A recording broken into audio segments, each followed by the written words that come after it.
जय हिंद एवरीवन, आप सभी का स्वागत है रावी एकेडमी चैनल पर। और आज का जो हमारा इंडियन पॉलिटी का टॉपिक रहेगा वो है पार्लियामेंट।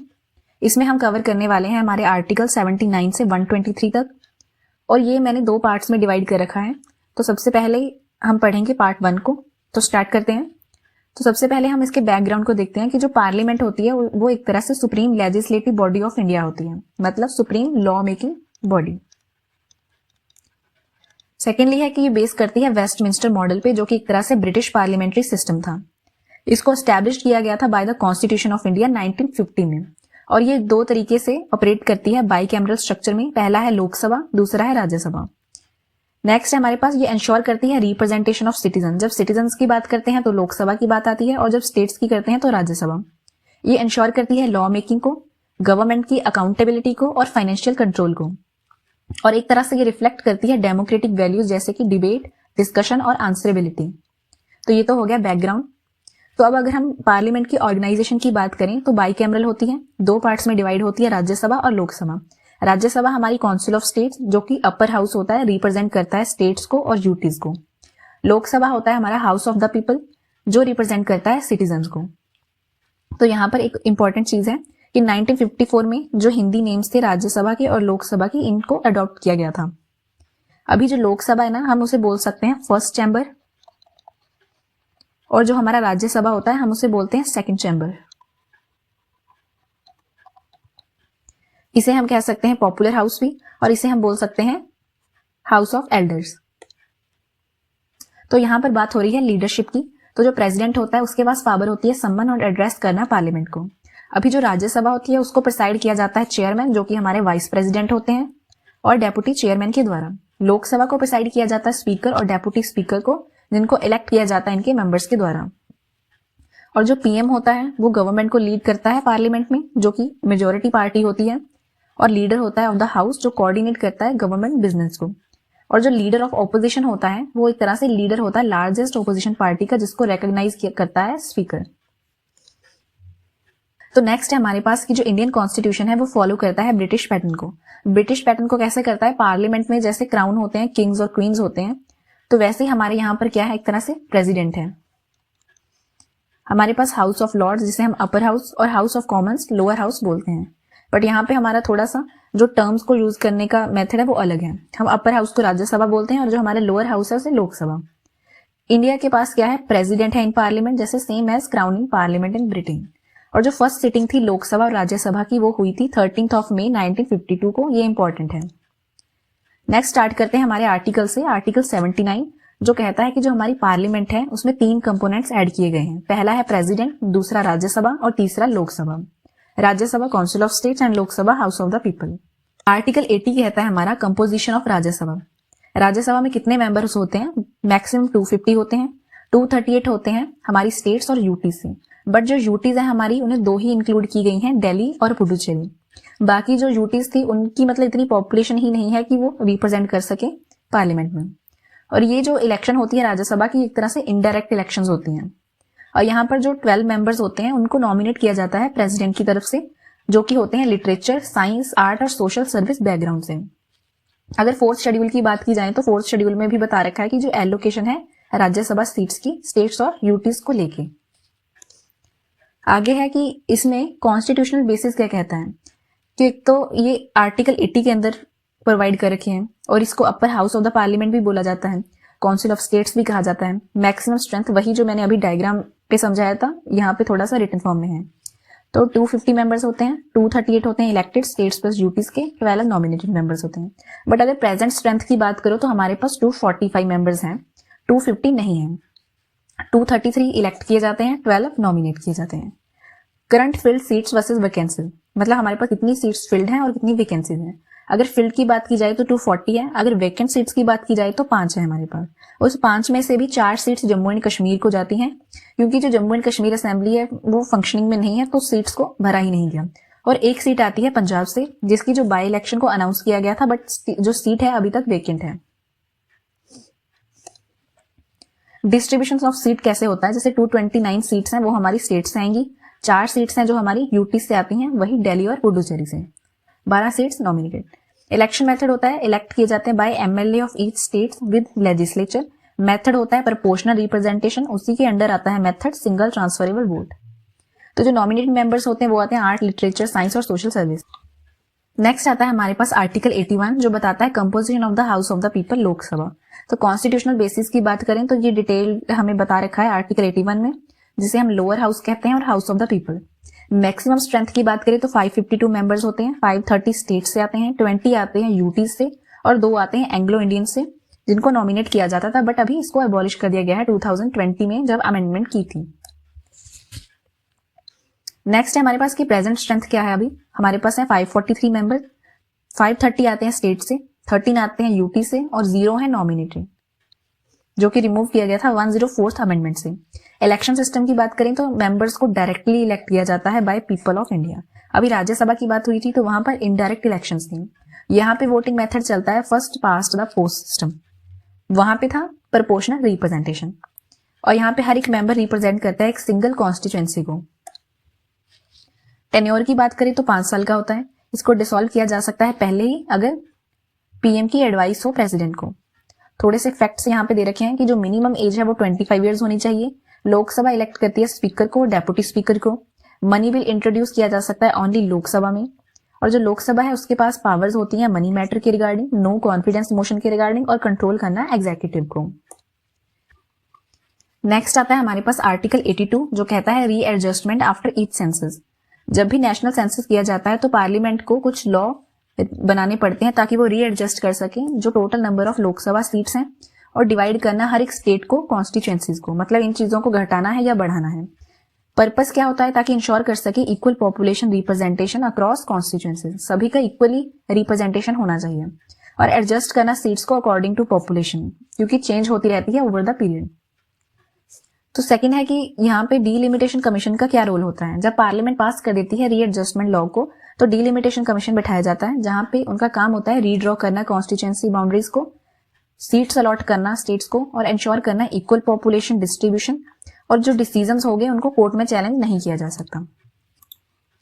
नेक्स्ट आता है हमारे पास फ्रीज ऑन रीएडजस्टमेंट, मतलब रीएडजस्टमेंट पे भी रोक लगा दी गई थी। जैसे पहली अमेंडमेंट है 42, तो इस अमेंडमेंट में क्या बताया गया था 1976 में कि इसको हम रीएडजस्टमेंट को फ्रीज कर रहे हैं until 2001।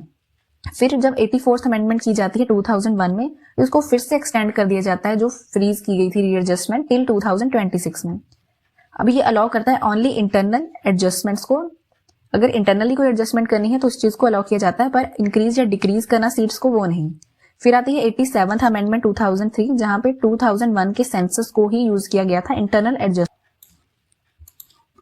Y the freeze, freeze क्यों किया गया था रीएडजस्टमेंट को? सबसे जो मेन रीजन यहाँ पे है ताकि प्रिवेंट करना स्टेट्स को वहां पे पॉपुलेशन को कंट्रोल किया जा सके, क्योंकि अगर जिस स्टेट में ज्यादा पॉपुलेशन होती, अगर हम अभी भी कंसीडर कर रहे होते तो वहां पे तो बहुत सारी सीट्स चली जाती।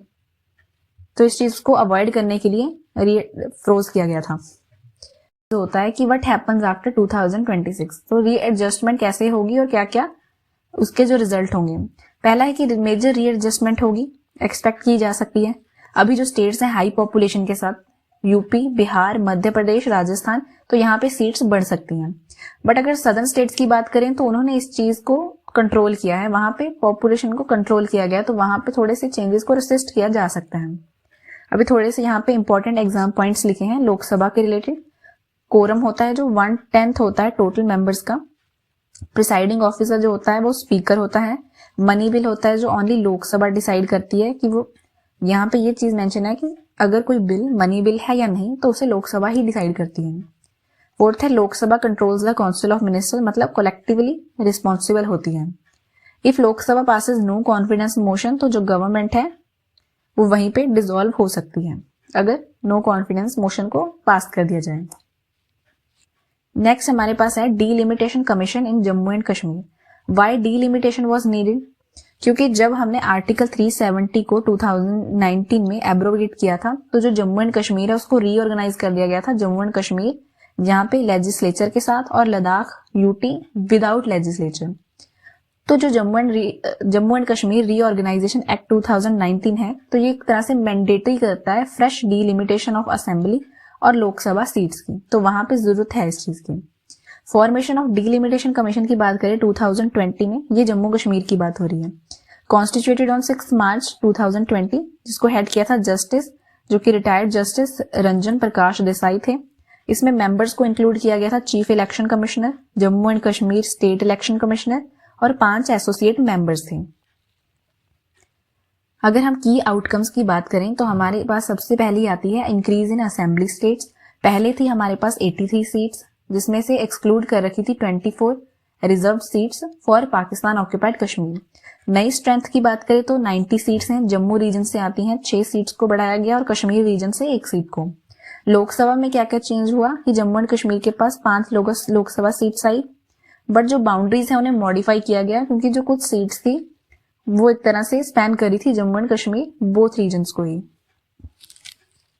नेक्स्ट है reserve seats. For the first time seats को रिजर्व किया गया। शेड्यूल ट्राइब्स के लिए 9 सीट्स को रखा गया, शेड्यूल कास्ट के लिए 7 सीट्स को। नेक्स्ट हमारे पास आता है इलेक्शन मेथड के बारे में। तो हमने पहले पढ़ा था कि जब लोकसभा की इलेक्शन होती है तो वहां पर first past the post system use किया जाता है। तो इसका मीनिंग क्या है कि वो वोटिंग सिस्टम जहां पे जो कैंडिडेट जिसको हाईएस्ट नंबर ऑफ वोट्स मिलते हैं वो जीत जाता है। मतलब इवन 1 वोट भी अगर उस दूसरों से उसे ज्यादा मिली है तो वो भी इनफ मानी जाती है। फीचर्स की बात करें तो लोकसभा इलेक्शन में यूज होती है और स्टेट असेंबली इलेक्शन में। हर एक कॉन्स्टिट्यूएंसी है जो इलेक्ट करती है एक रिप्रेजेंटेटिव को। सिंपल मेथड है कि हाईएस्ट वोट्स होंगी मतलब विनर होगा, कोई भी आपको 50% लाने की जरूरत नहीं है। कहाँ कहाँ यूज की जाती है ये? मोस्टली इंडिया में मोस्ट इलेक्शंस के लिए, UK, US, Canada, Bangladesh, Pakistan में भी यूज की जाती हैं। एग्जाम्पल दे रखी है यहाँ पे, अगर कैंडिडेट ए के पास 39% है, ठीक है, बी के पास 32 है, सी के पास 29 है, तभी कैंडिडेट ए है वो जीतेगा विदाउट 50% आने से भी। ये हाईएस्ट दूसरों के कंपैरिजन में उसी के पास है। नेक्स्ट आता है हमारे पास प्रोपोर्शनल रिप्रेजेंटेशन सिस्टम, जहां पे सीट्स को एलोकेट किया जाता है in proportion to the votes they receive. जितनी उनके पास वोट्स वो रिसीव करेंगे उसी प्रोपोर्शन में सीट्स को एलोकेट किया जाता है, ताकि जो फेयर रिप्रेजेंटेशन हो सके। इसके बारे में हमने प्रेसिडेंट का जो चैप्टर किया था उसमें भी कवर किया है प्रोपोर्शनल रिप्रेजेंटेशन के बारे में। कहाँ कहाँ यूज की जाती है? राज्यसभा इलेक्शंस में, ठीक है, president of India election, vice president के लिए, लेजिस्लेटिव काउंसिल के लिए। नॉट यूज्ड फॉर लोकसभा और असेंबली इलेक्शन। ये इंपॉर्टेंट है याद करना, क्योंकि कई बार एमसीक्यूज में ये सीधा ही पूछ लेते हैं कि जो प्रोपोर्शनल रिप्रेजेंटेशन सिस्टम है वो कहाँ कहाँ यूज किया जाता है। अगर टाइप्स की बात करें तो इसमें आता है सिंगल ट्रांसफरेबल वोट और आता है लिस्ट सिस्टम। हमारे इंडिया में हम यूज करते हैं सिंगल ट्रांसफरेबल वोट को। लिस्ट सिस्टम भी होता है जिसको काफी सारी कंट्रीज में यूज किया जाता है, जैसे एग्जांपल है इजराइल। अभी first past the post system और जो प्रोपोर्शनल रिप्रेजेंटेशन है, इन दोनों में डिफरेंस क्या है? ये जो first past the post system होता है ये हाईएस्ट वोट्स पे बेस करता है, ये परसेंटेज ऑफ वोट्स पे। यहाँ पे मेजर पार्टीज को रिप्रेजेंट किया जाता है, यहाँ पे ऑल पार्टीज को। कहाँ पे यूज किया जाता है? लोकसभा में और विधानसभा में, जहां पे हमारी इलेक्शंस डायरेक्टली होती हैं। बट ये जो प्रोपोर्शनल रिप्रेजेंटेशन है वो राज्यसभा, प्रेसिडेंट और वाइस प्रेसिडेंट के लिए यूज किया जाता है। वोट की वेस्टेज देखा जाए तो यहाँ पे ज्यादा होती है, यहाँ पे बहुत ज्यादा कम होती है, क्योंकि यहाँ पे हम जो करते हैं ना वोट्स को, वो एक तरह से रैंक ऑफ, यहाँ पर जो हम वोट्स देते हैं वो एक तरह से ऑर्डर ऑफ प्रेफरेंस के तौर पर दी जाती हैं। तो यहाँ पे एक तरह से वेस्टेज बहुत ही कम होता है। तो नेक्स्ट है यहाँ पे गवर्नमेंट टाइप। यहाँ पे स्टेबल गवर्नमेंट रहती है, यहाँ पे कोएलिशन गवर्नमेंट रहती है। सिंपलिसिटी की बात करें तो ये बहुत ज्यादा सिंपल मेथड होता है, ये थोड़ा सा कॉम्प्लेक्स मेथड होता है, क्योंकि यहाँ पे जैसे टोटल वैलिड वोट्स हैं उनका भी कोटा निकालना पड़ता है, काफी सारे फॉर्मूलाज यहाँ पे यूज किए जाते हैं। आगे हमारे पास आर्टिकल 83 जो कहता है duration of houses of parliament, Lok Sabha और राज्यसभा। तो आर्टिकल 83 के क्लॉज 1 में है राज्यसभा काउंसिल ऑफ स्टेट्स के बारे में। ये परमानेंट हाउस होता है, इसको डिसॉल्व नहीं किया जा सकता। रिटायरमेंट 1/3 इसके मेंबर्स को रिटायर किया जाता है हर 2 साल के बाद, ठीक है। टर्म ऑफ मेंबर्स 6 साल का होता है। वैसे जो वैकेंसीज हैं वो उन्हीं के लिए फिल होती हैं जो रिमेनिंग टर्म के लिए बच रखी होती हैं। मतलब नए सिरे से वैकेंसीज को फिल नहीं किया जाता, जैसे जैसे मेंबर्स रिटायर होते हैं वैसे वैसे वैकेंसीज को फिल कर दिया जाता है। आगे है article 83 clause 2 Lok Sabha house of the people. Normal duration यहाँ पे 5 साल की है। अर्ली डिसोल्यूशन की बात करें तो इसको डिसॉल्व किया जा सकता है पहले भी by the president on the advice of PM. Emergency extension की बात करें तो जब नेशनल इमरजेंसी की बात हो तो जो लोकसभा का टर्म है उसे एक्सटेंड कर दिया जा सकता है 1 साल के लिए, बट 6 महीने से ज्यादा नहीं कर सकते जब इमरजेंसी खत्म हो जाए। Expiry of the 5 year term, अगर पहले डिसॉल्व नहीं की गई है तो जो लोकसभा है ऑटोमेटिकली 5 साल बाद डिसॉल्व हो जाती है। ये काफी सारे ये वही सेम पॉइंट्स थे जो हमने पीछे भी पढ़े थे। तो आगे हमारे पास आर्टिकल 84 जहां पे बता रखा है qualification for membership of parliament. तो मिनिमम कॉन्स्टिट्यूशनल क्वालिफिकेशंस दे रखी होती हैं अगर मेंबर ऑफ पार्लियामेंट बनना होता है लोकसभा और राज्यसभा के लिए। तो आर्टिकल 84 क्लॉज ए में क्या लिखा है, सिटीजनशिप, मतलब इंडियन सिटीजन होने जरूरी है। आर्टिकल 84 क्लॉज बी में आता है ओथ और अफर्मेशन, जहां पे जो कैंडिडेट है उसे ओथ लेनी पड़ती है before a person authorised by election commission of India. Next है आर्टिकल 84 क्लॉज सी, जहां पे मिनिमम एज बता रखी है, जैसे 25 इयर्स होती है लोकसभा मेंबरशिप के लिए, 30 इयर्स होती है राज्यसभा मेंबरशिप के लिए। फिर आता है आर्टिकल 84 जो बताता है अदर क्वालिफिकेशंस के लिए, मतलब उनके पास कुछ एडिशनल क्वालिफिकेशंस भी होनी चाहिए जो पार्लियामेंट लॉज के थ्रू बताती है। एग्जाम्पल के तौर पे आप रजिस्टर्ड वोटर होने चाहिए, आपके पास कोई भी ऑफिस ऑफ प्रॉफिट नहीं होना चाहिए। और तो नेक्स्ट है कि must meet requirements under representation of the people act 1951। तो वहां पर भी कुछ क्राइटेरिया बता रखा है, तो आप उसको भी जो उसकी जो रिक्वायरमेंट है वो भी कंप्लीट होनी चाहिए। और एक तरह से moral, financial and legal norms for candidates भी बता रखे हैं, उनको भी आप फॉलो करते होने चाहिए। अदर रेलेवेंट लीगल रिक्वायरमेंट्स मतलब कॉन्स्टिट्यूशन में तो नहीं है बट इंपॉर्टेंट है हमारे एग्जाम के लिए, जैसे अंडर आरपीए एक्ट 1951 के तहत आता है कि must not be an undischarge insolvent नहीं होने चाहिए, मतलब आपने अपने सारे जो डेट्स होंगे उनको पे करे होने चाहिए। ऐसा नहीं कि आप एक तरह से आपको अनडिस्चार्ज इंसॉल्वेंट घोषित कर रखा हो। Must not B of unsound mind नहीं होने चाहिए। Must not B convicted for certain criminal offence, कुछ ऐसे क्रिमिनल ऑफेंसेस होते हैं उनकी आप पे कन्विक्शन नहीं होनी चाहिए। तो नेक्स्ट हमारे पास आर्टिकल है 85 आर्टिकल जो कहता है power to summon, prorogue and dissolve करना लोकसभा को, मतलब प्रेसिडेंट के पास ये पावर होती है। समनिंग ऑफ पार्लियामेंट में आता है प्रेसिडेंट की पावर, प्रेसिडेंट समन कर सकते हैं ईच हाउस ऑफ पार्लियामेंट को टाइम टू टाइम। इसका मतलब होता है कि जो प्रेसिडेंट है वो डिसाइड करते हैं date, time and place of session. यहाँ पे मैंडेटरी 6 मंथ रूल होता है, मतलब गैप नहीं होना चाहिए 6 मंथ से ज्यादा का 2 सेशंस ऑफ पार्लियामेंट के बीच। ये इंश्योर करता है पार्लियामेंट को कि एटलीस्ट ट्वाइस अ ईयर उन्हें सेशन में आना पड़ेगा। इंपॉर्टेंट है कि कोई भी minimum number of session constitution में मेंशन नहीं कर रखा है। हमारे पास है प्रोरोगेशन। प्रोरोगेशन का मतलब होता है officially end of a session of a parliament, जिसको प्रेसिडेंट के द्वारा किया जाता है। एडवाइस ऑफ प्राइम मिनिस्टर और कैबिनेट होती है। अफेक्ट क्या पड़ता है कि जो सारा काम चल रहा होता है वहीं पर एंड कर दिया जाता है, खत्म कर दिया जाता है। बिल होते हैं बट वो लैप्स नहीं करते हैं प्रोरोगेशन की वजह से, बट जो नोटिस पेंडिंग में पड़े होते हैं वो लैप्स कर जाते हैं। फिर आता है हमारे पास वर्ड डेजोल्यूशन। ये सिर्फ लोकसभा को अप्लाई होता है क्योंकि राज्यसभा परमानेंट होती है, लोकसभा ही टेम्पररी में कंसिडर की जाती है। टाइप्स ऑफ डिसोल्यूशन में क्या आता है, पहला ऑटोमेटिक डिसोल्यूशन, जब 5 साल पूरे हो जाते हैं, या फिर वो सिचुएशन आ जाए कि डिसोल्यूशन बाय द प्रेसिडेंट, जब काउंसिल ऑफ मिनिस्टर्स एडवाइस दें प्रेसिडेंट को कि लोकसभा को डिसॉल्व करना पड़ेगा। मेन पॉइंट्स की बात करें तो एक बार डिसॉल्व हो जाती है तो ये इररिवर्सिबल होती है। अगर after dissolution all pending businesses lapse कर जाते हैं, जैसे जिनमें इंक्लूड होते हैं बिल, मोशन, रेजोल्यूशन, पिटीशन और कमेटी बिजनेसेस। एक्सेप्शन के तौर पर देखा जाए तो कुछ पेंडिंग बिल्स होते हैं या फिर एश्योरेंसेज होती हैं जिनको committee on government assurance examine कर रही होती है, वो बिल लैप्स नहीं होते हैं। लैप्सिंग ऑफ बिल्स, जो बिल लैप्स कर जाते हैं, मतलब जो बिल पेंडिंग होते हैं लोकसभा में, चाहे वह इंट्रोड्यूस किए गए हों या फिर राज्यसभा से आए हों, तो वो लैप्स कर जाते हैं। जो बिल पास किए जाते हैं लोकसभा के द्वारा बट पेंडिंग होते हैं राज्यसभा में, ये एज इट इज ही आपको याद करना पड़ेगा। और कौन से बिल हैं जो लैप्स नहीं करते हैं, पेंडिंग है राज्यसभा में बट लोकसभा ने अभी पास नहीं किए, दोनों ही हाउसेज ने पास कर दिए हैं बट पेंडिंग एसेंट पड़ा है प्रेसिडेंट का। फिर आता है कि बिल पास कर दिए हैं दोनों हाउसेज ने बट प्रेसिडेंट ने रिटर्न किया था रिकंसीडरेशन के लिए। फोर्थ आता है कि बिल पास नहीं हो सका था due to disagreement and president has notified joint sitting की बात की थी बिफोर डिसोल्यूशन, तो वो भी लैप्स नहीं करेगा। Bill touched by the Rajya Sabha but pass by Lok Sabha does not lapse. तो ये थी लास्ट जो। आगे आता है हमारे पास कोरम। कोरम क्या होता है, एक तरह से मिनिमम नंबर ऑफ मेंबर्स होते हैं जब कोई भी अगर कोई सेशन चल रहा हो या कोई मीटिंग चल रही हो तो वहां पे मिनिमम नंबर ऑफ मेंबर्स की जरूरत पड़ती है। तो हमारा कॉन्स्टिट्यूशन कहता है 1/10 of the total members of each house including presiding officer. मतलब जितने जो मेंबर्स हैं हर एक हाउस के, उसका 1/10 हिस्सा जो मेंबर्स हैं वहां पे प्रेजेंट होने चाहिए। अगर एक्चुअल नंबर्स की बात करें तो लोकसभा में 550 होते हैं, तो 1/10 की बात करें तो 55 मेंबर्स वहां पे चाहिए। राज्यसभा में से 25 मेंबर्स आउट ऑफ 250। और अब अगर कोरम की जो पूरी रिक्वायरमेंट है वो कंप्लीट नहीं होती, जो प्रिसाइडिंग ऑफिसर होते हैं वो एडजर्न कर सकते हैं हाउस को, सस्पेंड कर सकते हैं मीटिंग को जब तक कि पूरा कोरम प्रेजेंट नहीं होता।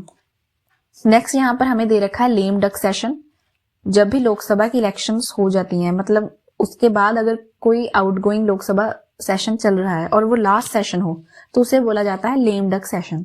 और जो एमपीज दोबारा री इलेक्ट नहीं होते उन्हें बोला जाता है बेचारों को लेम डक्स।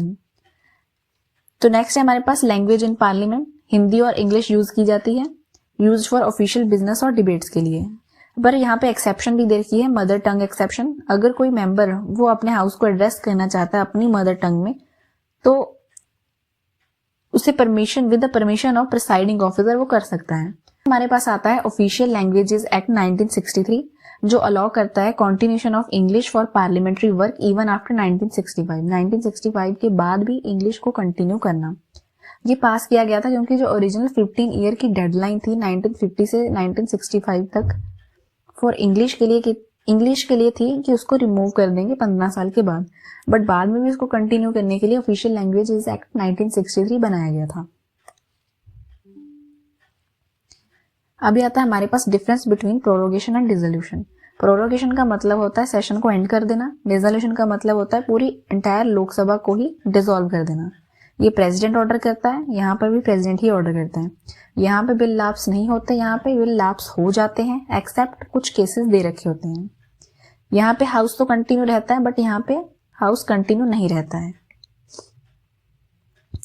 अभी हमारे पास यहाँ पर कुछ रिलेटेड पार्लियामेंट्री टर्म्स हैं। पहली है जैसे एडजर्नमेंट, एक तरह से टेम्पररी सस्पेंशन होता है sitting of a house hours के लिए, डेज के लिए और या फिर कोई फिक्स्ड डेट के लिए। इसको ऑर्डर कौन करता है? प्रिसाइडिंग ऑफिसर, चाहे वो स्पीकर हो लोकसभा का या फिर चेयरमैन हो राज्यसभा का।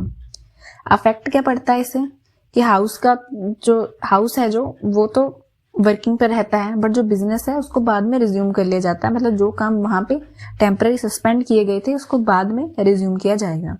बिल और नोटिस होंगे वो लैप्स नहीं करते हैं। नेक्स्ट आता है हमारे पास एडजर्नमेंट साइंड है विदाउट फिक्सिंग अ डे। यहाँ पे कुछ भी नहीं बताया जाता कि अगली जो मीटिंग है वो कब होगी।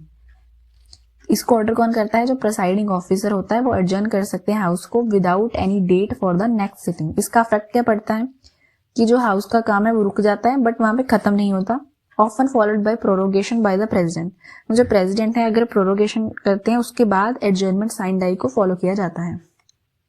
डिफरेंस क्या है एडजर्नमेंट और एडजर्नमेंट साइन डाई में? ये एक तरह से टेम्पररी ब्रेक होती है, ये होती है ब्रेक विदाउट डिसाइडिंग। यहाँ पे कुछ नेक्स्ट मीटिंग डेट को बताया ही नहीं जाता। ये शॉर्ट ड्यूरेशन के लिए होती है, ये काफी लंबी जा सकती है। यहाँ पे हाउस को रिज्यूम कर लिया जाता है शेड्यूल्ड क्योंकि टाइम प्रोवाइड किया जाता है।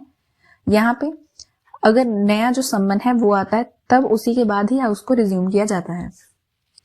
नेक्स्ट आता है हमारे पास टाइप्स ऑफ सेशन। पहला है बजट सेशन जो आता है फरवरी से अप्रैल तक। फिर आता है मॉनसून सेशन जुलाई से अगस्त और सितंबर तक। नेक्स्ट है हमारे पास विंटर सेशन जो आता है नवंबर और दिसंबर में। तो ये इंपॉर्टेंट है types of sessions. 44th constitutional amendment की गई थी 1978 में, तब वहां पे इस वर्ड को रिमूव कर दिया गया था 2 सेशंस एवरी ईयर। मतलब वहां पे रखा गया था 6 मंथ रूल, वही जो भी हमने पढ़ा था पीछे। नेक्स्ट आता है हमारे पास आर्टिकल 86 जो कहता है right of the president to address and send messages to parliament. मतलब प्रेसिडेंट का राइट होता है कि वो पार्लियामेंट को एड्रेस कर सकते हैं और उनको मैसेजेस भेज सकते हैं ईदर हाउस को। तो आर्टिकल 86 क्लॉज 1 में क्या है कि प्रेसिडेंट्स एड्रेस टू पार्लियामेंट, जिसमें लोकसभा, राज्यसभा और बोथ हाउसेज आते हैं। कन्वे क्या करना होता है? उनको एड्रेस करके नेशनल पॉलिसीज को, गवर्नमेंट व्यूज को, अर्जेंट मैटर्स और स्पेशल अनाउंसमेंट्स को। यहाँ पे कोई फिक्स टाइमिंग नहीं होती है, कभी भी एड्रेस किया जा सकता है। हमारे पास आर्टिकल 86 क्लॉज 2 जहाँ पे है प्रेसिडेंट्स मैसेजेस। प्रेसिडेंट मैसेज भेज सकते हैं लोकसभा, राज्यसभा और बोथ हाउसेज को। मैसेजेस रिलेट कर सकते हैं किसी भी बिल के रिगार्डिंग, कोई पेंडिंग बिजनेस पड़ा हो, या फिर कोई जनरल मैटर हो कंसर्निंग पार्लियामेंट के लिए, या फिर किसी भी इशू के लिए जो प्रेसिडेंट चाहते हो पार्लियामेंट को कि इस चीज को कंसीडर किया जाए। यहाँ पे ऑब्लिगेशन होती है हाउसेज की, तो जो हाउसेज हैं उन्हें कंसीडर करने ही पड़ते हैं जो प्रेसिडेंट से जो मैसेजेस आते हैं, बट वो बाउंड नहीं होते हैं इनको एक्सेप्ट करना या पास करना जो कि president suggestion they, but consider करना उनकी ऑब्लिगेशन होती है। नेक्स्ट हमारे पास आता है आर्टिकल 87 जो कहता है special address by the president, जहां पर बताया गया है कि प्रेसिडेंट कब पार्लियामेंट को एड्रेस कर सकते हैं। जैसे कि पहला सेशन होता है हर एक साल, या फिर फर्स्ट सेशन होता है आफ्टर ईच लोकसभा इलेक्शंस के बाद। थर्ड वन है कि जॉइंट सिटिंग ऑफ लोकसभा और राज्यसभा हो तब भी एड्रेस किया जा सकता है। और इस एड्रेस में क्या क्या चीजें इंक्लूड होती हैं, गवर्नमेंट की पॉलिसीज, प्रोग्राम्स और जो ईयरली एजेंडा रहता है। यहाँ पर एक और चीज मेंशन की गई है, मोशन ऑफ थैंक्स। जब एड्रेस कंप्लीट हो जाता है तो जो दोनों हाउसेज होते हैं वो डिस्कस करते हैं मोशन ऑफ थैंक्स। इसको डिबेट भी किया जा सकता है और अमेंड भी किया जा सकता है। अमेंडमेंट्स की बात करें तो जो फर्स्ट अमेंडमेंट है वहां पे फ्रीक्वेंसी ऑफ एड्रेस को चेंज किया गया था। 42nd और 44th अमेंडमेंट है वहां पे जो करंट रूल है उसे फाइनलाइज किया गया था। नेक्स्ट है हमारे पास आर्टिकल 88 जो कहता है rights of ministers and attorney general in parliament. Ministers और अटॉर्नी जनरल के कुछ राइट्स होते हैं पार्लियामेंट में। किसको दिए जाते हैं? Special right to union ministers और अटॉर्नी जनरल को। अटेंड कर सकते हैं इधर हाउस ऑफ पार्लियामेंट को, वहां पे बोल सकते हैं और पार्टिसिपेट करते हैं डिस्कशंस में, बट वो वोट नहीं कर सकते हैं क्योंकि एक्चुअल मेंबर्स वो उस हाउस के नहीं होते हैं। ये अप्लाई होता है लोकसभा, राज्यसभा और कोई भी कमेटी हो पार्लियामेंट की उसको। फिर आता है हमारे पास आर्टिकल 89 जो कहता है chairman and deputy chairman of Rajya Sabha. यहाँ पे जो चेयरमैन होते हैं राज्यसभा के वो होते हैं वाइस प्रेसिडेंट ऑफ इंडिया, जिनको हम बोलते हैं ex officio chairman of Rajya Sabha. ये प्रिसाइड करते हैं सारी मीटिंग्स जो होती हैं राज्यसभा की। जो डेप्यूटी चेयरमैन होते हैं राज्यसभा के वो इलेक्ट किए जाते हैं मेंबर्स ऑफ राज्यसभा के द्वारा। ये एक्ट करते हैं प्रिसाइडिंग ऑफिसर की तरह जब जो चेयरमैन वाइस प्रेसिडेंट है वो एब्सेंट हो। हमारे पास पावर्स एंड ड्यूटीज यहाँ पे है डिबेट्स को कंडक्ट करना, डिसिप्लिन और डिकोरम को मेंटेन करना, डिसाइड करना weather a motion is admissible है और नॉट, और ये वोट नहीं करते हैं। एक्सेप्शन दे रखी है इन केस ऑफ टाई, मतलब कास्टिंग वोट के अलावा। रिमूवल की बात करें तो जो डेप्यूटी चेयरमैन है उसे रिमूव किया जा सकता है रेजोल्यूशन पास करके majority of Rajya Sabha members, but जो चेयरमैन है वाइस प्रेसिडेंट उन्हें रिमूव किया जाता है प्रोसेस ऑफ इम्पीचमेंट से अंडर आर्टिकल 67, ना कि अंडर आर्टिकल 89 के तहत।